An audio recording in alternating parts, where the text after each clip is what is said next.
Hi there, my name is Caitlin Bandy and this is my channel Bandy's Books, and today we are here to do a March wrap-up. And let me tell you, I had an extraordinary month in March. I read an insane amount of books and I kind of knew that going in. So my partner Oz flew home to Angola to visit his family and he was gone for 3 weeks, which left me with a lot of free time. Usually Oz and I go rock climbing, we hike, we do a lot of things that keep us very busy, and so it limits my ability to read for parts of my evenings. And so with him gone, I had a lot more time dedicated to reading, and that time really paid off. I was shocked when I was doing my stats at the end of this month. I finished 34 books in the month of March. And what was even more impressive to me is the total amount of pages per book. It was higher than my typical average. So in total, I read 2,251 pages. That averages out to about 360 pages per book. My typical average is around 350. So even reading books that were slightly longer than my typical average, I still managed to just crush this month. Another thing that I really did well with this month is my fiction to nonfiction ratio. I read 21% nonfiction, which is 7 total books. That is awesome. I had a goal of reading more nonfiction this year, and so far I am smashing that goal, but this is so far the best month. That means that 79% of my reading was fiction. That equates to 26 books. Pretty happy with that as well. My top 5 genres this month were literary fiction, historical fiction, horror, fantasy, and contemporary fiction. My shortest read this month was Western Lane by Chet Namaru that came in at 160 pages. My longest read was Nine of Swords by Brooklyn Quintana. This came in at 770 pages. You can see this is a thick boy. Part of what inspired me to do so much reading this month was all of the different readathons that I participated in. So I'm just gonna touch briefly on each one and what I ended up reading for each one. I'm not gonna go into massive detail because otherwise this video would end up extremely long. So first up, I read for Irish Readathon and I managed to complete 3 books for this readathon. I read Milkman by Anna Burns, I read Ordinary Human Failings by Megan Nolan, and I read Trespasses by Louise Kennedy. Then I participated in March of the Mammoths. So I know that March of the Mammoths is usually focused on books that are 800 pages or longer. I didn't actually have any books on my TBR that were 800 pages or longer, so I just went for the thickest books on my TBR.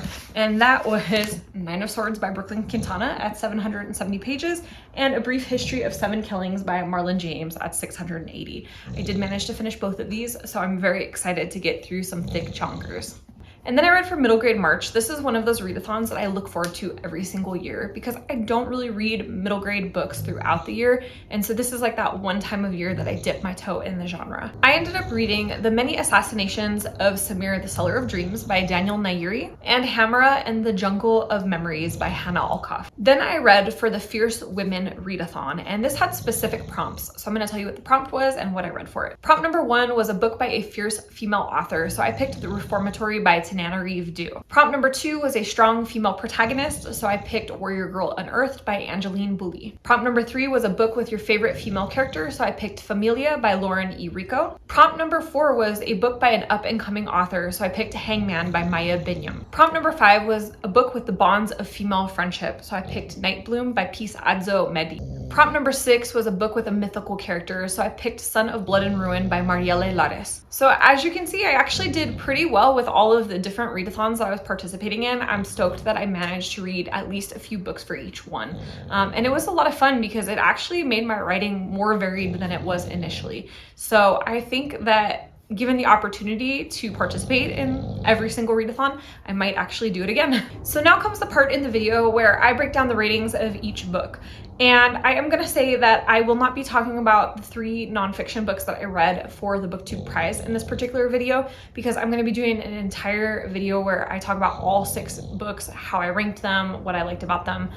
So if you're like, hey, wait a minute, you said you read 34 books, but you're only talking about 31, that is why. There are 3 books that I will not be discussing in this particular video. So starting with the 2 stars, the first book that I'm gonna be mentioning is one that I'm so disappointed that I didn't end up loving, and that is Death Valley by Melissa Broder. So I picked this up towards the end of the month. There was like 1 day left. I'm like, this is pretty short. I should be able to blast through it. And I did blast through it, but not because I was really enjoying it, but because it was really overly simplistic. I thought this was gonna be super trippy, acid trip, like dreamlike sort of a quality. I was thinking like Mona Awad and Bunny. not at all. What's even more disappointing for me is that it started out so well. In the beginning, when the character was talking about compassion fatigue and the exhaustion of dealing with family members that have chronic illnesses and like always putting your needs second, I really resonated with a lot of what she was saying, not because I'm caring for anyone, but because I have a chronic illness and there's a lot of similar feelings that come up. And so I thought that that part was really well articulated in this book. Unfortunately, from there, it just went downhill. I was expecting like this trippy, like sojourn into a cactus and like a psychedelic world. And I got a lady kind of lost in a desert, and it just wasn't what I was expecting at all. My second 2-star read was With Regrets by Lee Kelly. This was kind of like an eco-thriller turned dystopian fic. We have a group of people that are stuck in a house together. They're sort of friends, but more like frenemies. They're all about their social media and the way that they look, and the person hosting the party is an influencer. There's a weird phenomenon that occurs that starts killing anyone that comes in contact with the outside world, so all these people are basically locked in a house, and everything descends into chaos. This was, in a lot of ways, really cliche and tropey, and then in other ways, completely bonkers and off the walls, but not in a way that I found enjoyable. This was something that maybe could have been interesting if it had been reined back a little bit. I think that this is one of those things where I almost felt like the author had a board with prompts on it, and she just started throwing darts at it and going like, let me see what I can come up with. So now let's get into the 3-star category. And before I do, just a reminder to anyone watching this video, for me, a 3-star is like, the book was okay. It wasn't bad. It wasn't amazing.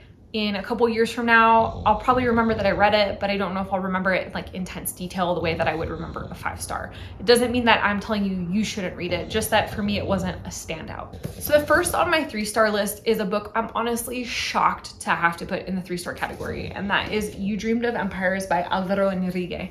So this is one of my most anticipated reads for 2024. When I read the summary of this book online, I was like, oh my gosh, this book was made for me. And then the publisher was so kind to send me an ARC of it, and I devoured it, and then I was puzzled when I finished. While there are many elements in this book that I love, especially like the Aztec history and reversing it so the conquistadors look like they're about to get their asses kicked, this book was really confusing. There were a lot of points where the author interjected to add notes to this fictional narrative, and I don't know, I didn't read this in Spanish. The book that I was sent was the translated English version, so I kind of want to almost read this again in Spanish and see if it's just a translation issue or if this book is just that way. Either way, I felt like something was missing, and I just wanted a little bit more out of the story. Then I have The Furrows by Namwali Serpell. So I had not read Namwali Serpell prior to this book, and she has another book called The Old Drift, which I've heard is fantastic. And I actually have a copy of The Old Drift, and I debated between reading that one or this one. And just because this was a little shorter, I figured that this would be a good introduction. I picked it up, and I think I picked the wrong book. This was a little bit confusing. It starts out with a sister who sees her brother drown and then tries to save him, but is unable to save him.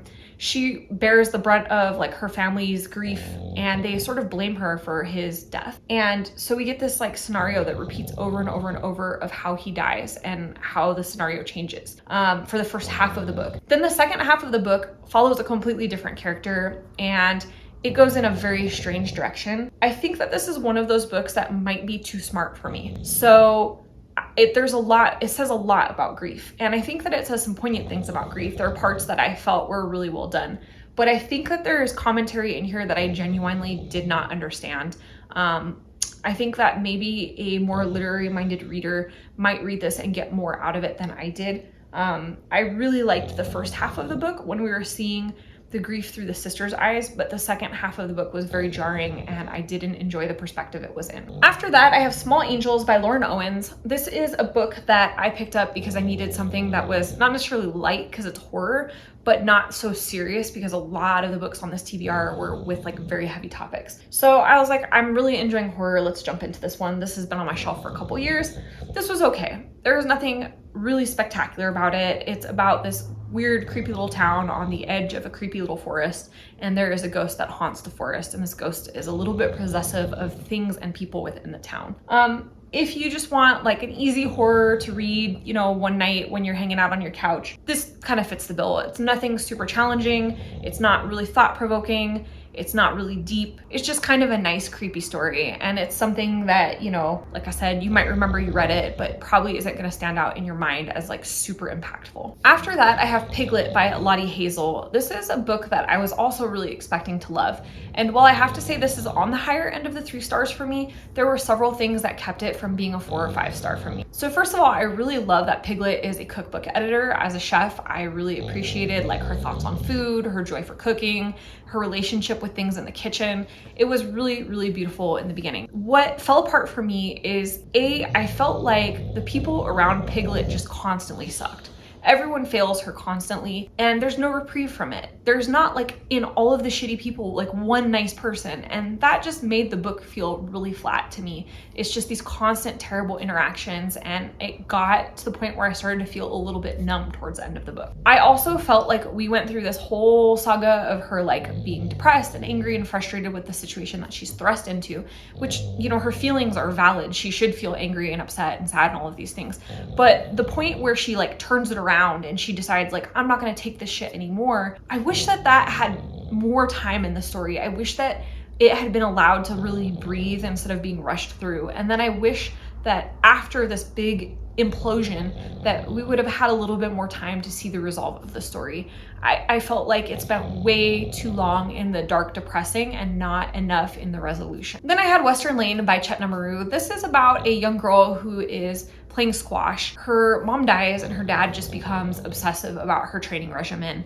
And she shows promise. She's looking at competing, and then some stuff occurs that looks like it might bar her from competing. It's a story that I feel like most of us have either seen as a movie or read as a book. The thing that's really nice about Western Lane is that it's told in this very specific type of style. It's not really prosy. There's no purpleness to it. It's very straightforward. It's almost as if you're reading the perspective of an 11-year-old child. And that simplicity makes it really stand out. Do I think that it's the best of like the women's prize books? No, I have a full-scale review of it on my channel if you'd like to see that there. But yeah, for me, this was like maybe a 3.5. Then I have The Many Assassinations of Samir, the Seller of Dreams by Daniel Nayeri. So one of the reasons that I hesitate to read more middle grade is because I'm always worried that the book is going to feel really juvenile, because let's face it, it's written for kids and I am not a kid. And that was very much the case here. We have a nice story about 2 friends that are traveling, and one friend causes himself a lot of problems and one friend is always digging him out of the holes that he creates. It was enjoyable enough, but again, something that I felt like lacked any real emotional impact. It could have been more poignant than it was, and it was not. I felt like it was oversimplified because it was trying to fit that middle grade reader, and I feel like middle grade kids are not dumb. I feel like you can give them much more complex books than this. After that, I had Trespasses by Louise Kennedy. This was another book that I thought I was gonna like. I found it kind of boring. This is about a woman named Kushla, and it's set during the Troubles in Ireland, and she spends most of this book whining about this man that she's seeing, even though he's married, not good for her, doesn't treat her well, puts her in bad situations. And then something happens and she spends the other half of the book whining about that. So for me, it just didn't work. The writing is not bad, like the actual technical aspect of it, you know, is well done. But for me, this was just too focused on this woman's perspective of this man and her relationship. And it just didn't do enough for me. I wanted some sort of plot, some sort of action, some sort of movement. And I felt like it just kind of stayed in the same place throughout the book. Then I read My Men by Victoria Kielland. So this was a book that I read for a book club. Scott over at Gunpowder Fiction Plot hosts a translated fiction book club on his Patreon. And honestly, I've been really enjoying this book club. The picks have been fantastic. And this is the first time that I've had a pick where I just didn't really resonate with the book. We have America's first serial killer, Belle Gunness, who is a really interesting historical figure. And this book, I feel like, tried to do too many things. It tried to make her sympathetic when she's like a psychopath or a sociopath. So I felt like that was a little bit unrealistic. It tried to assign these like really emotional rationales to her actions. And then it kind of spent so much time in her head that it just kind of slogged on for me. There were some cool things. I feel like it was a little bit experimental in format, and that was interesting. I think that the author definitely strayed away from the stereotypical treatment of serial killers, which I also liked. But I struggled with this one. It was okay, and there were other people in the book club that liked it a lot better than I did, but I don't think as many people liked this one as have liked their books in the past. Now we're gonna get into the 4-star category, and we've got a lot of books to talk about in this category, so we're gonna be moving a little bit fast. So first of my 4-star reads was 9 of Swords by Brooklyn Quintana. This is the first book in the Phineas Fogg series, and we have students at a military academy. This was a good, fun, action-y, adventure-y sort of a book.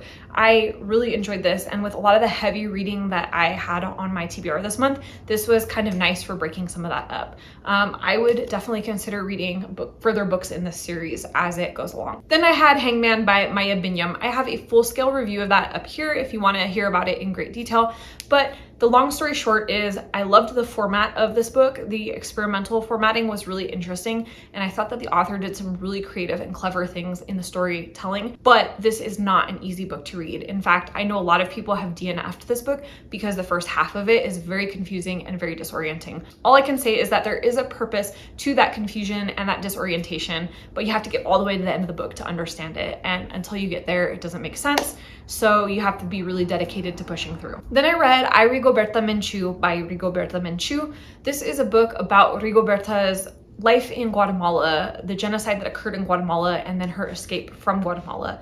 This is a book that is interesting because it has been contested. So Rigoberta Menchú wrote this as a memoir of her life, and then it came out when certain academics started studying her life and going to Guatemala and tracking down different people that she knew, that she sort of took other people's experiences and then homogenized them with her own experiences to create a more structured narrative.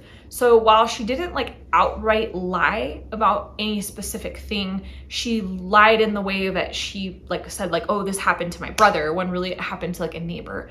I mean, her brother died, for example, and in the book she describes him dying in a very gruesome and horrific way.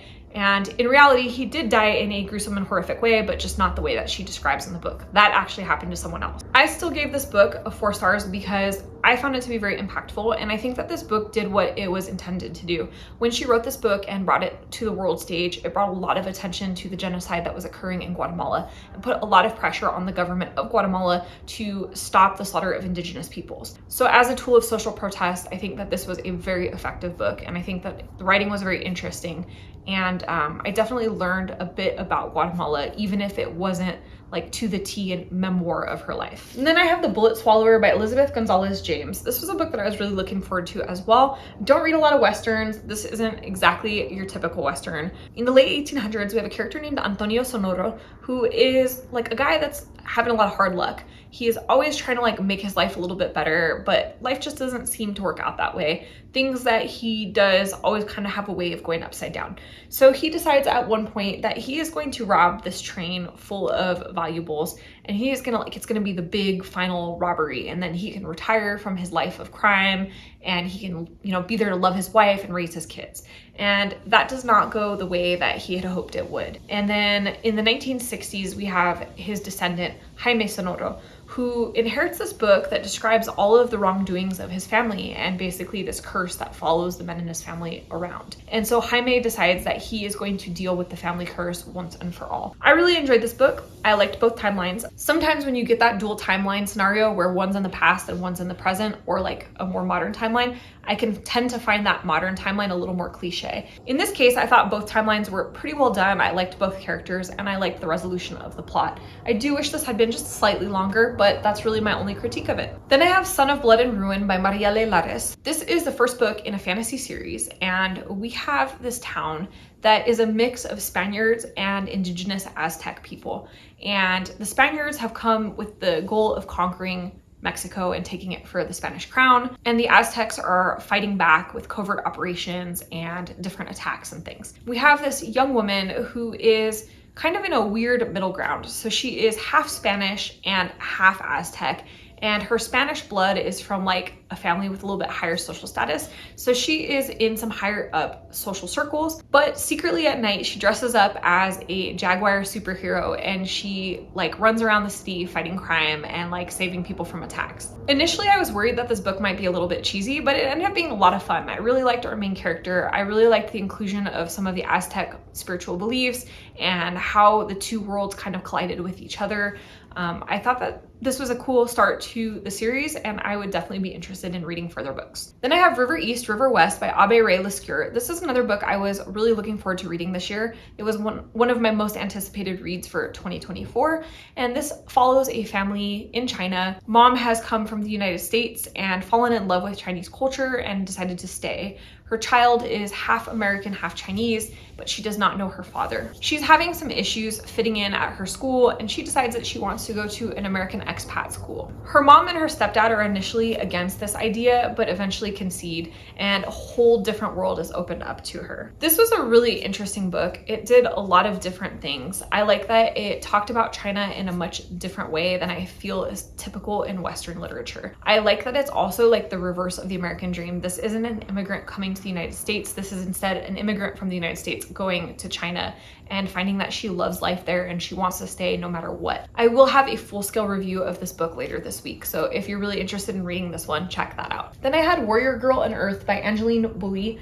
This is the second book after Firekeeper's Daughter. Although you do not have to have read Firekeeper's Daughter to understand what's going on here, you could read them each as standalones. The books have some crossover in characters, but not in plot, so no worries. I enjoyed this book. I didn't enjoy it as much as I enjoyed Firekeeper's Daughter, but I thought that this was pretty interesting. We have a main character that starts to learn about the repatriation of indigenous remains to tribal nations.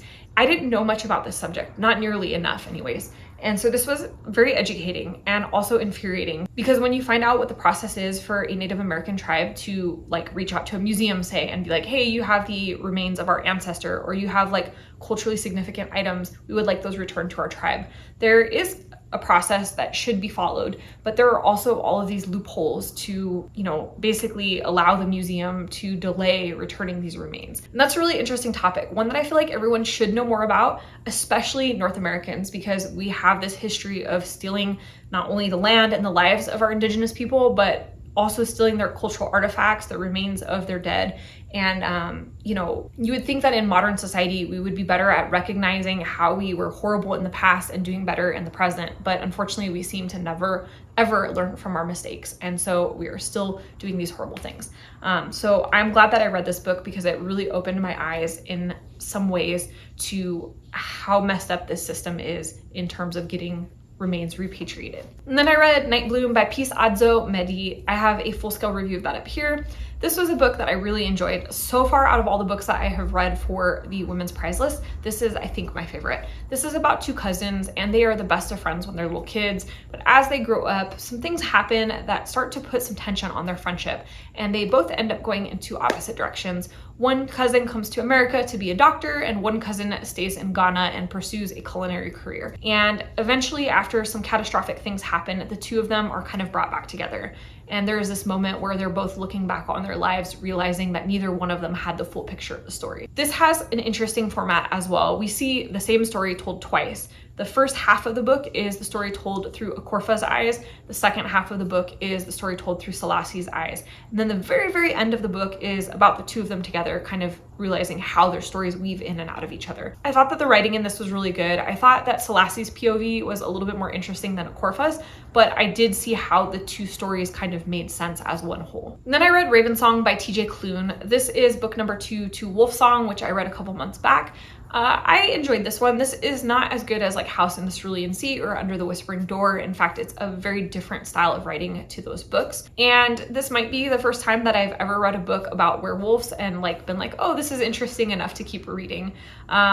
This is definitely a little bit darker and definitely more sexually explicit than TJ Klune's other books, which is interesting. It's a completely different tone. I am enjoying this story enough to continue to the third book, but if you are considering it, I will say do not expect the typical fluffy TJ Klune writing because this is not that. And then I had Familia by Lauren E. Rico. This is about a young woman named Gabby who works as a fact checker for a magazine, and as part of an article they're researching, they have her take a DNA test. But the DNA test opens up a big can of worms. She has a sister in Puerto Rico that she never knew about. In fact, she never knew she was Puerto Rican. As far as she knows, her family was Mediterranean. And when she arrives in Puerto Rico to research what happened, if this was a mistake or if she is somehow related to this young girl, she finds out that there is this famous case of a young girl who was kidnapped and went missing from Puerto Rico.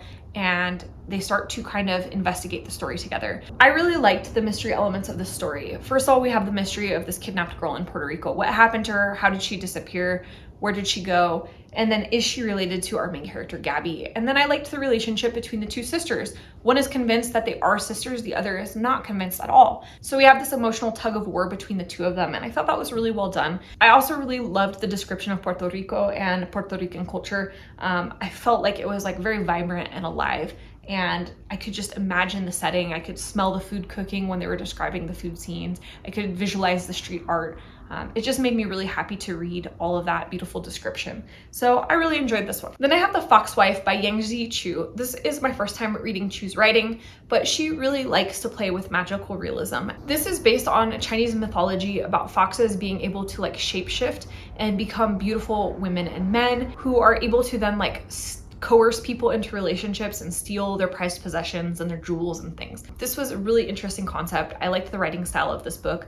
I wish that maybe the conclusion of the book was slightly different, but overall I really enjoyed my time reading this. I have The Night Tiger on my TBR somewhere, and so I think I will definitely be picking that up soon because I really enjoyed Chu's writing style. And my final 4-star book was Fierce Ambitions by Jennet Conant. This is a nonfiction book about a female journalist who started out during World War II and just refused to be told no. She wanted to be wherever the story was, no matter how risky or dangerous, no matter how many colonels, majors, lieutenants, sergeants said, no, women don't have a place here. She did what it took to get the story. She was in Germany as the concentration camps were being liberated, and she was one of the few women that was allowed like anywhere near the liberation, and she often beat many of her male contemporaries to massive stories. She ended up working through World War II into Korea, and she just had this epic, amazing career. She definitely rubbed a lot of people the wrong way, but this is really interesting. She is definitely a journalist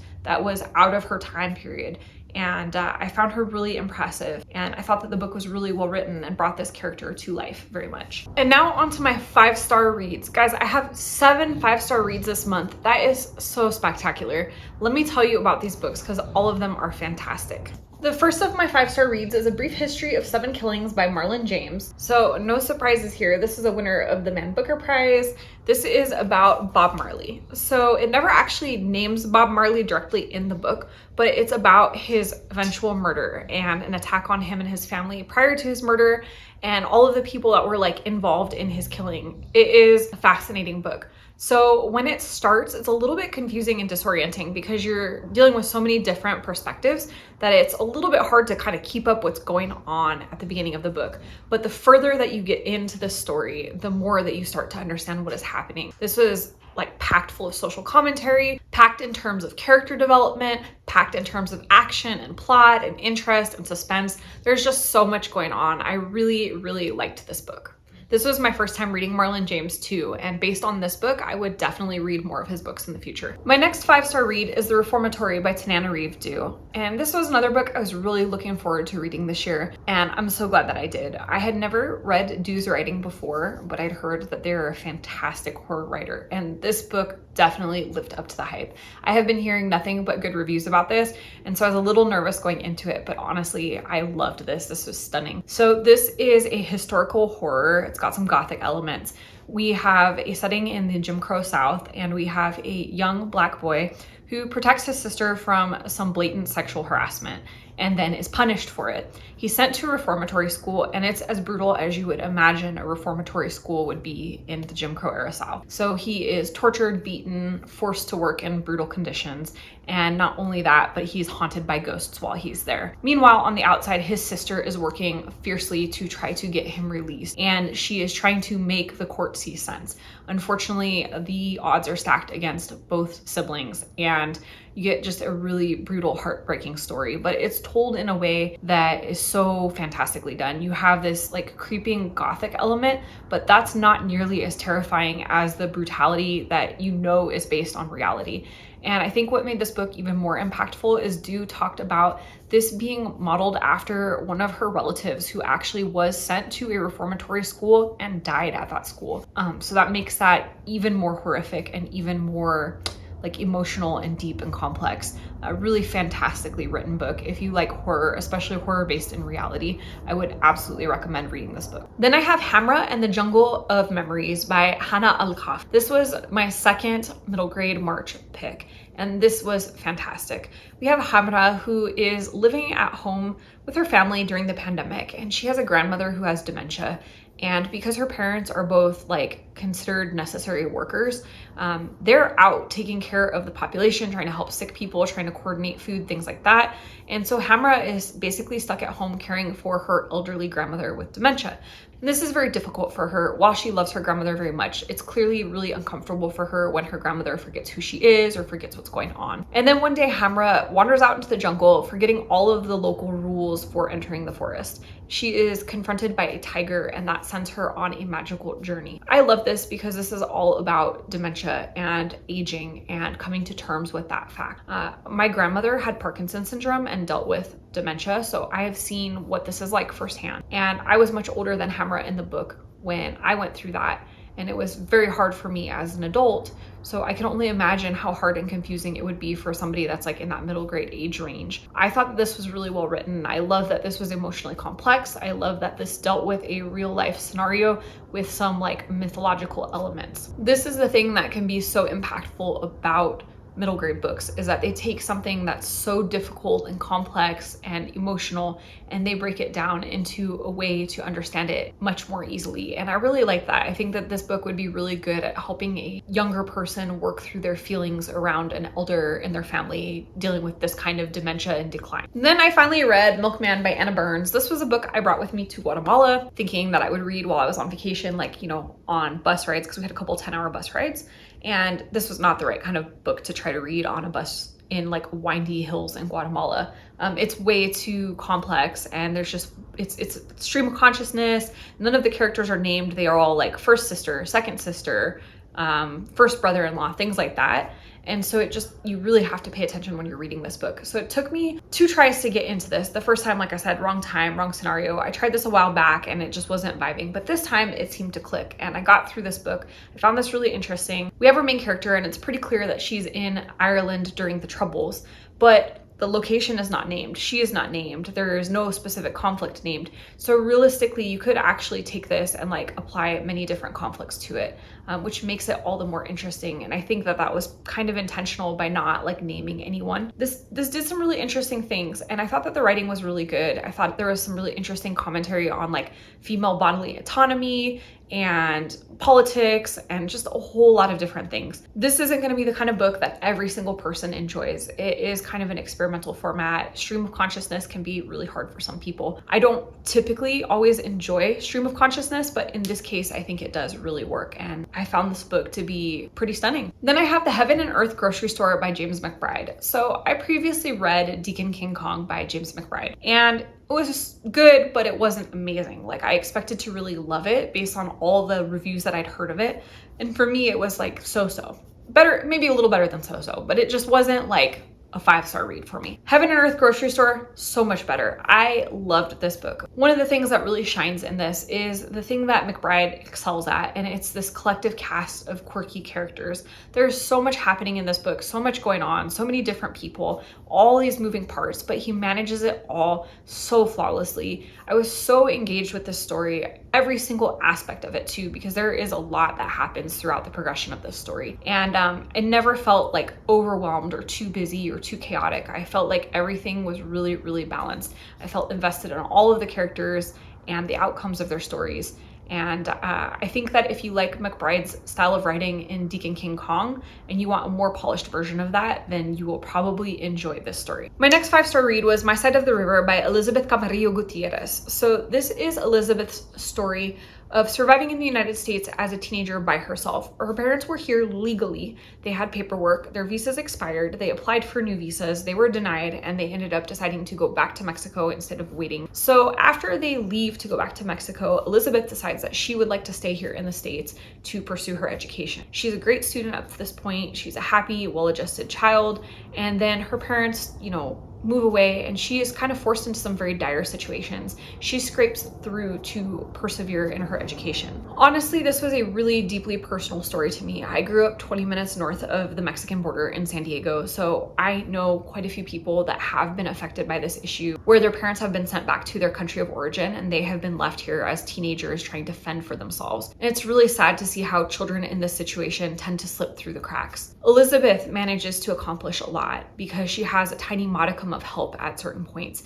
but there are a lot of kids that don't succeed in this scenario, and I think that this is an issue that definitely does not get talked about enough in this country. This was a really moving book for me, and I think that this is a really important message that I wish a lot more people would read. And my final 5-star read was The Djinn Waits 100 Years by Shubnum Khan.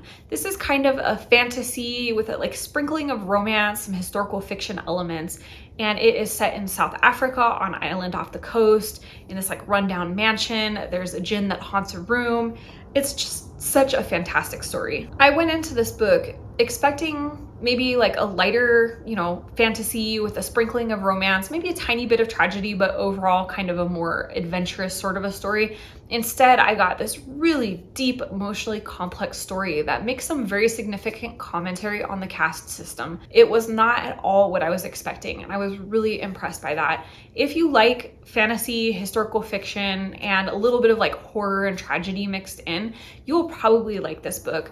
I think that this was really the right balance of all of the different elements. I loved the inclusion of some Middle Eastern folklore. I thought that the Indian cultural elements were really interesting, and I love that this was set in South Africa. I thought that this was just a beautifully written piece. So that's all of my rankings. My least favorite book of the month was With Regrets by Lee Kelly. This was just not my type of book. I thought it was something different when I picked it up, and it just went in a weird direction for me. I'm not saying that it's a horrible book, just that it wasn't the right book for me for sure. My favorite book this month was The Reformatory by Tananarive Due. And let me just say that all of my 5-star reads were fantastic this month. I would say A Brief History of 7 Killings was like really close to being my favorite, but The Reformatory for me was just so emotionally impactful. It made me feel rage and anger and sadness and just so many things.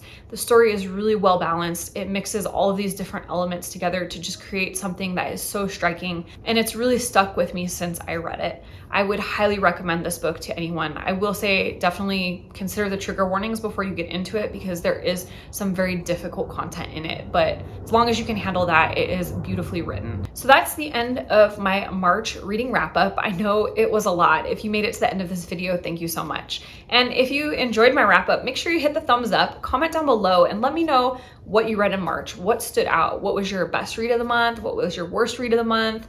If you had a lot of best reads, tell me all of them. Like seriously, stock up my TBR, give me all of the recommendations. I want to hear all of the things. And if you're not already subscribed to this channel, you know what to do. Hit that subscribe button down below, as well as the notification bell so that you never miss a video, and that way we can see each other again soon. Thanks so much for joining. Bye.